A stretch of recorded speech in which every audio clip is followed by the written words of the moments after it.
I used to drive a lot at night, and a lot of women would actually tell me that. Like they would be like, "Oh, thank God you're a woman. Thank God, I got a woman tonight. I was canceling rides till I got a woman.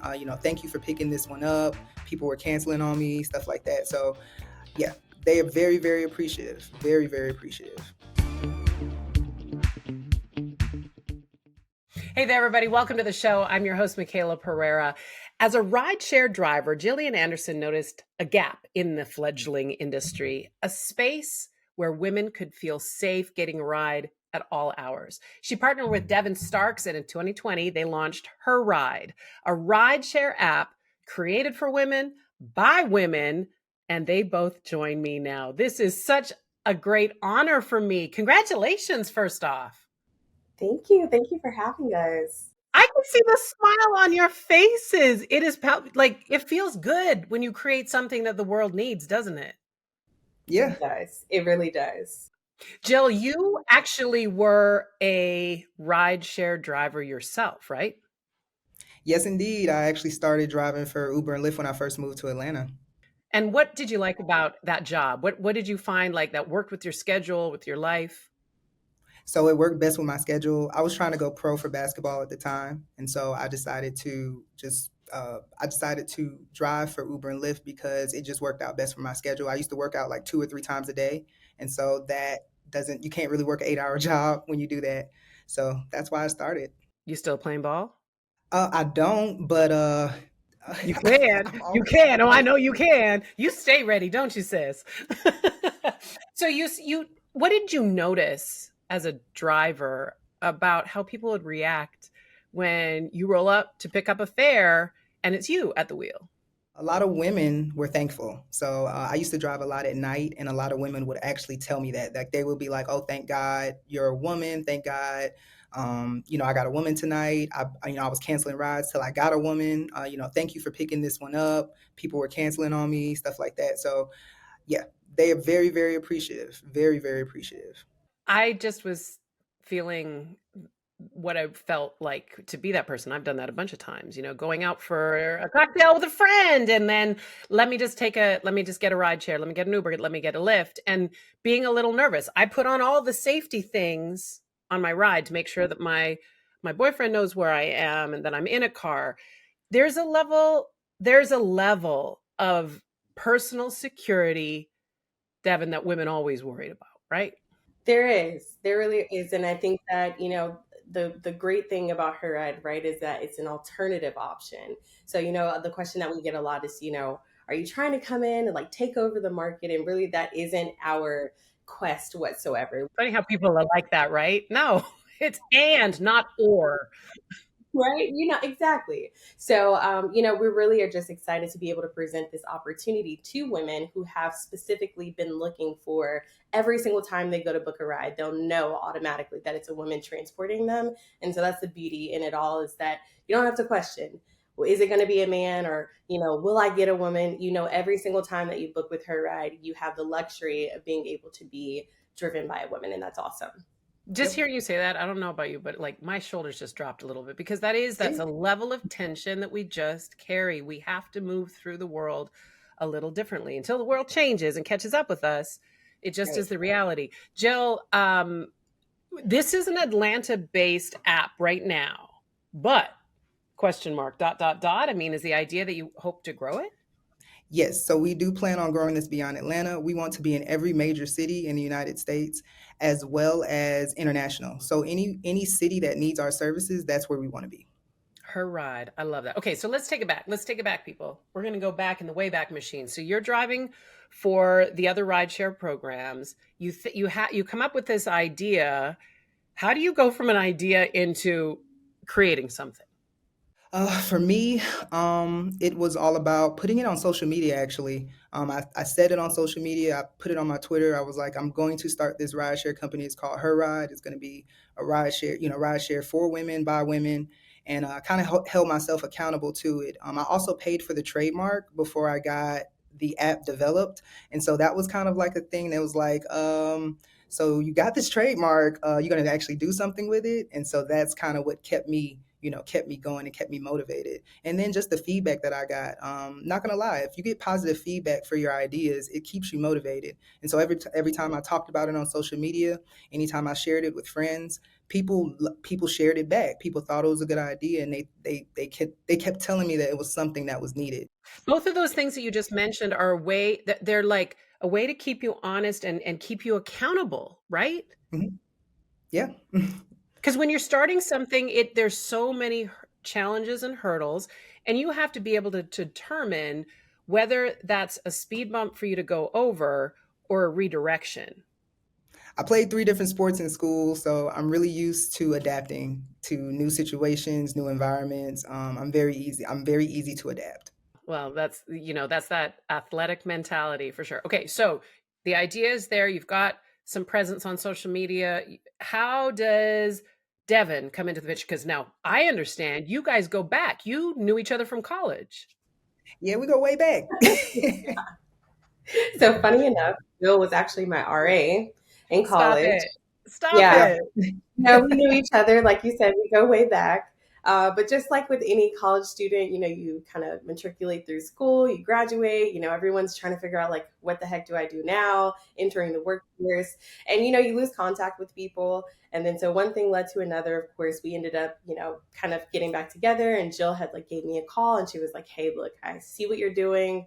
I owned a boutique PR agency. So, I was very familiar with the world of communications and, being able to connect businesses directly with the target audiences that would allow them to tell their stories in a very unique way, but it'll also be receptive, right? And so she saw what I was doing and she kind of reached out and said, hey, not only is there this opportunity for kind of you to come on board and, help with like all things PR, but like I also need a co-founder. So, it was a lot to take in at one time. I kind of told her like, hey, give me a moment. I'm going to sit, and think about it. I think I took maybe a few days or so, but it was definitely less than a week. And I had already been a super fan of Jill, super fan of HERide. And so coming on board was like almost a no-brainer, being able to help build, what she was, or come alongside her and build what she, had envisioned. And so it's been really awesome to see it come to life. Like you said, how the heck do you take an idea and actually make it a real thing? She was doing it already before I came on board. But the funny part is that we actually started taking live rides the month after I joined her team. So we started moving really fast. It was like me joining in February, and then in March we were taking like our very first rides and actually starting to generate revenue. So it was a very unique time, but a lot of work to be done, and we handled it well. You sure? Apparently you did, and you're still talking and you still like each other, which is a good thing because these partnerships. By the way, and we can talk about that a little bit about how partnerships get tested. But that first ride, Jill, do you remember that first ride that you took when with HERide? Yes, I remember it exactly. The lady actually flew in from Atlanta and she found out about us from Twitter. So she wasn't even from Atlanta. She flew into Atlanta and used us. I took her like up to Marietta area and she thought it was great. We talked the entire ride. She was so happy. She was so excited. I was the first driver that gave the ride. So yeah, I will never forget that moment. It's like earning your first dollar. I hear business people like will frame that first dollar bill. That's essentially the new world version of that. You never forget the I first definitely ride. have it in my phone somewhere. I know Do I you? I do, but love yeah. that. I love Mhm. that. And she will always be special to you. So fast Yep. forward, I actually think that Jill, you have to be commended for understanding that what you wanted to do, you knew exactly what you were trying to do, set out, you got some market research, if you will, get some feedback Mhm. from people, but you realized there were some things that you couldn't do. You have your strengths, you have your lane. And Yeah. essentially, DeVynne filled in the blank of the spot that you couldn't necessarily fulfill. Yeah, Devin is everything that I'm not, Devin is. And even everything that I am, Devin is as well. But everything that I'm not really good at, I'm good at a lot of things. But the things that I'm not really good at all, Devin is amazing at them, like incredible. So it really works out very well. We really balance off of each other really well. And even when we discuss ideas and things like that, I tend to actually consider Devin's opinion more just because she has more experience in the corporate world than I do. Even though I'm an entrepreneur, she has more experience in the corporate world. So she has more experience with structure, and I just have more experience with risk taking. That is something to say too, by the way, because that's a massive risk. Just even offering something out for public consumption. You don't know. You can't guarantee how it's going to land, right? Look, it's your offering and you just hope it lands correctly. But part of DeVynne, your job is, managing that landing, helping communicate what the message is, helping communicate what your intention is, helping people understand and what you said at the outset, we're not trying to replace those ones. It's another additional offering to this space. Absolutely. You said it perfectly. I think that, like Jillian mentioned, we definitely balance each other out. Our skill sets are so unique because, of course, in order to build an app, you definitely need to have someone who has some technical skills, right? She has a background in computer science, which is beyond me. I couldn't even try if I wanted to. And, my background in communications really allowed us to do a lot with little, right? As a startup business, you have to figure out like, how can I maximize not just the time that I'm given, but also the opportunities that present themselves. So I think that the skill sets that we have really allowed us to flourish in a way that a lot of other startups have a hard time doing, because it's having that access to those skill sets while also trying to figure out how do I make this happen? How do I make my dream become a reality? So we've Yep. done really well. One of the things I do know, Jill, is that safety is it's one of the pillars of your business. Talk Yep. more about that and how you can make that a reality for the people that are using the rideshare. Yeah, so we plan on implementing. We had some features last year, but we're going to be bringing them back. So we're actually the first rideshare company to introduce these features too. But we had a driver selfie verification feature, so the drivers had to verify themselves. But we were the first ones to introduce customer verification on the platform, and so we had a feature where a customer would have to take a live photo of themselves before they book on our platform. And the reason why is because it helps the driver find who you are, what you're wearing, and then if anything happens or any incidents occur, we have a picture of you. We have a picture of exactly what you look like and what you're wearing right then and there. So it also keeps away people that may want to use our platform and commit nefarious activity. So like when you have those type of features in place, it just keeps away the people that plan on just being malicious. Because it occurred to me that as the owner and founder, you're Mhm. responsible not just for the safety of the people that are saying, hey, I need a ride, you're also responsible for your employees. Yeah. Yep. So we're responsible for both. And me being a former driver, I'm gonna be for the drivers. Like I want to take care of my drivers. We offer 80%. Like that's why we do these things, that's why I really started this company, because I wanted women to just honestly get paid fairly. There are a lot of women that work in the gig space that because they have children, because they have families, they can only work for a certain amount of time, and so we're trying to make that time worthwhile because again they got to get back to their families, they got to get back to taking care of the household.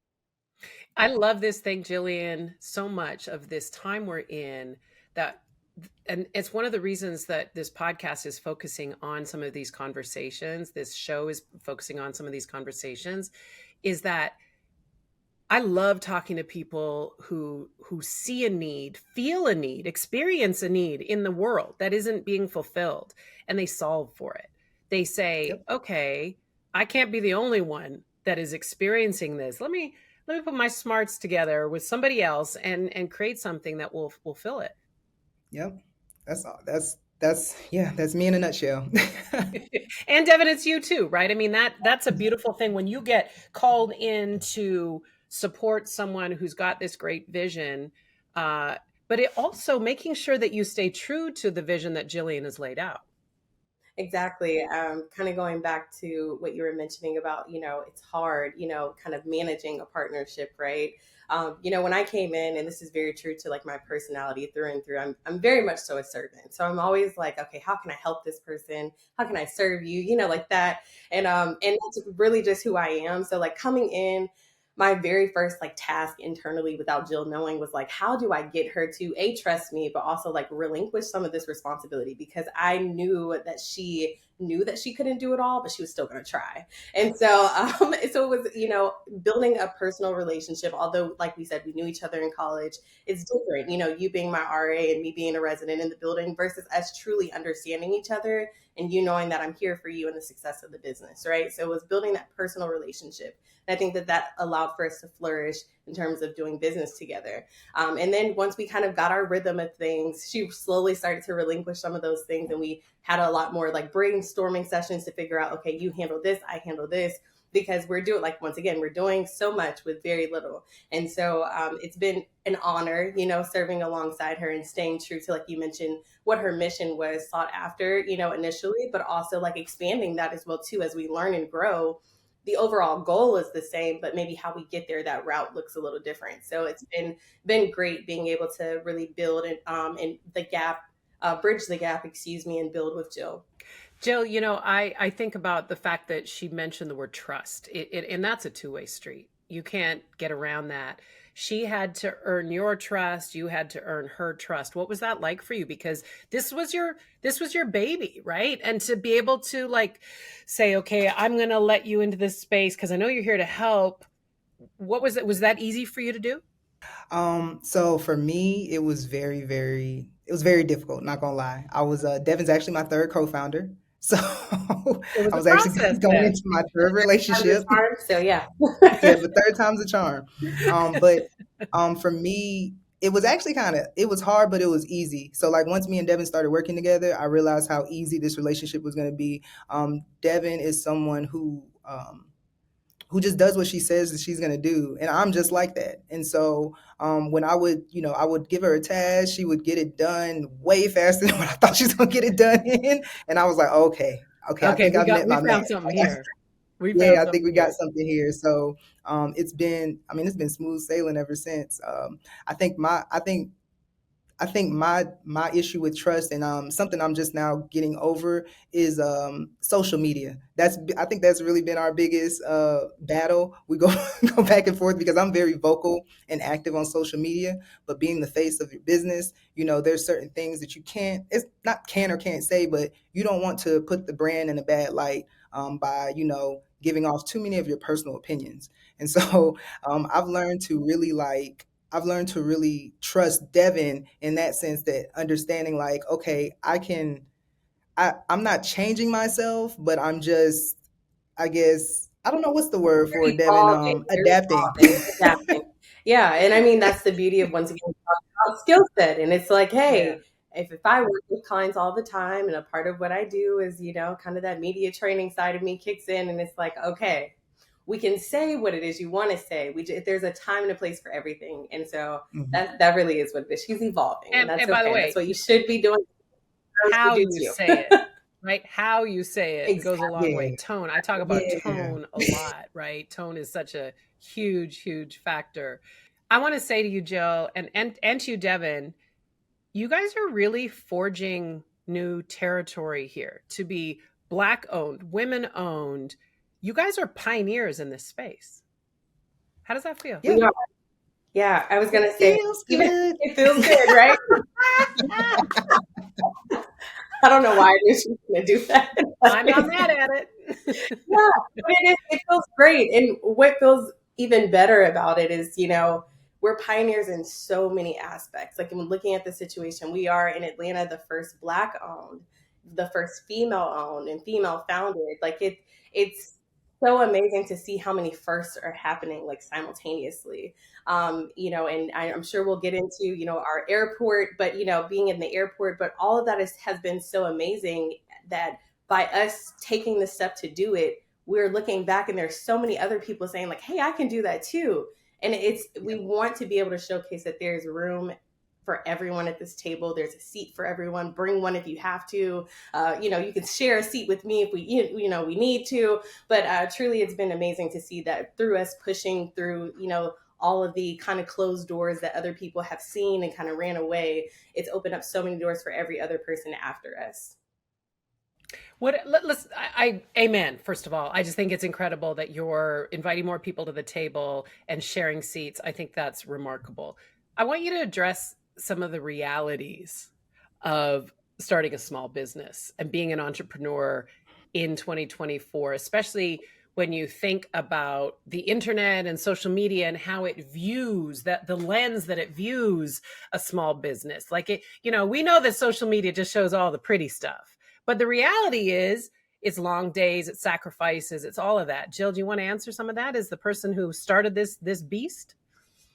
Yeah, the biggest, some of the biggest things that we go through, one is funding, of course. Everybody knows Black founders aren't getting any money. It's point blank, period. Like we're at the bottom of the totem pole.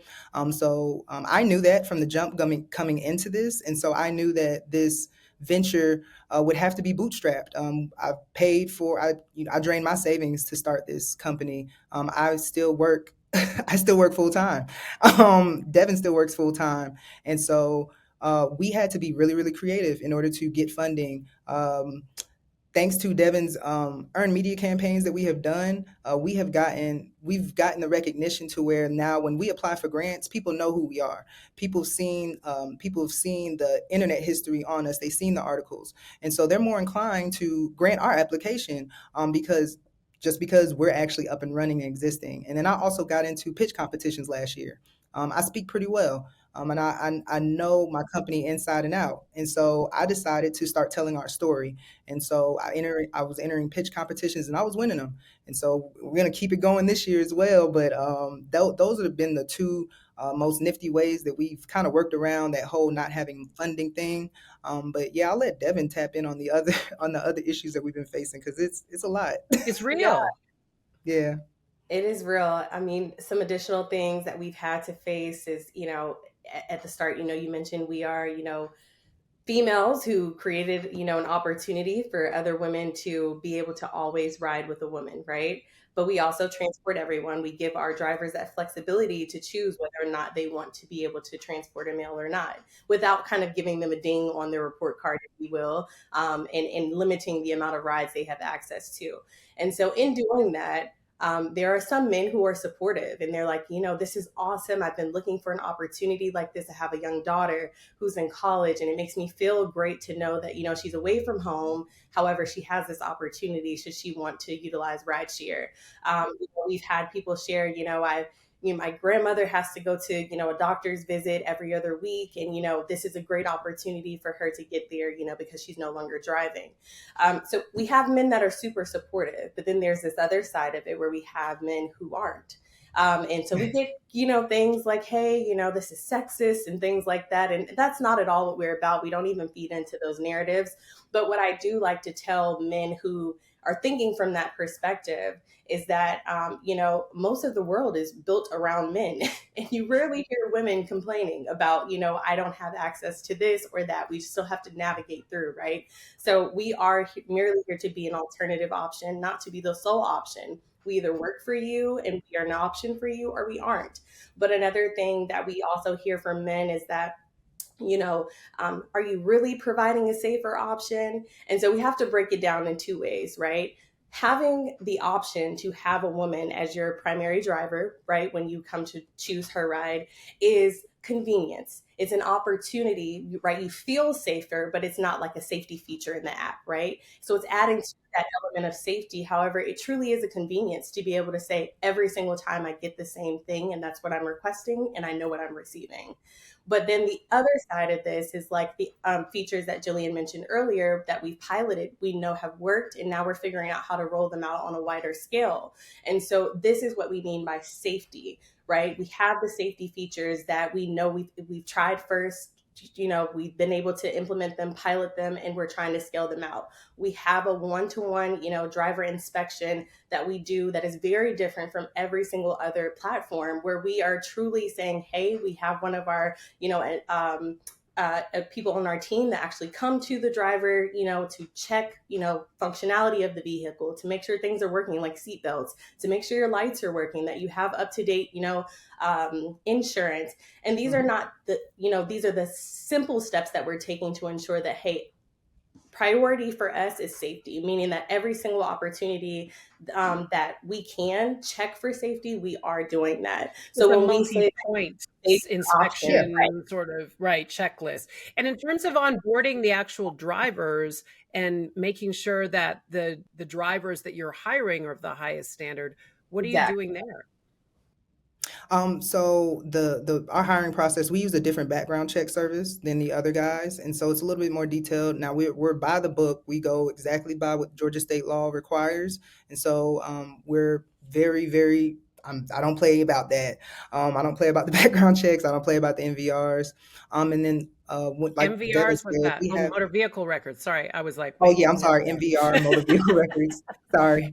No, But you're yes, fine. they Devin talked about our vehicle inspections. The vehicle inspections are the key part. If someone was planning on coming, again, I'm a driver, so I have previous experience. I know about all the different things, all the tricks of the trade that drivers used to do. There are guys that used to drive under their girlfriends' names, or get accounts and stuff like that. So the vehicle inspection part is for that. It's to make sure that you are the person that applied. That car is your car. It's in your name, or your name is somewhere on that registration and or insurance, and then that your car is in a great condition, not a good condition, great, because we have a higher standard than everybody else. So your floors need to be vacuumed. Your seats need to be wiped down, like things like that. If you have cloth seats, they need to be clean. If they're not clean, you need to get a cover. Because like, again, there's a standard that we're setting. You're not dropping off deliveries or food. You're dropping off Humans. people. You're, These are you're people. transporting people. So your car doesn't need to stay out. And sometimes they're your precious cargo, right? It's grandma going to, like you said, grandma going to a doctor's appointment. You want to make sure that that precious cargo is handled with care. Look, I hear you both, and I'm overwhelmed by the power of your vision and the passion you have for what you're doing, and knowing that you both have full-time jobs. This is taking everything out of you, and you have your foot on the gas. You both have that warrior mentality. You got to do what you got to do to get it done, but that isn't Mhm. sustainable, right? You're going to have to take your foot off the gas at some point. And I know you're looking forward to that day. Oh, if you Yeah. knew.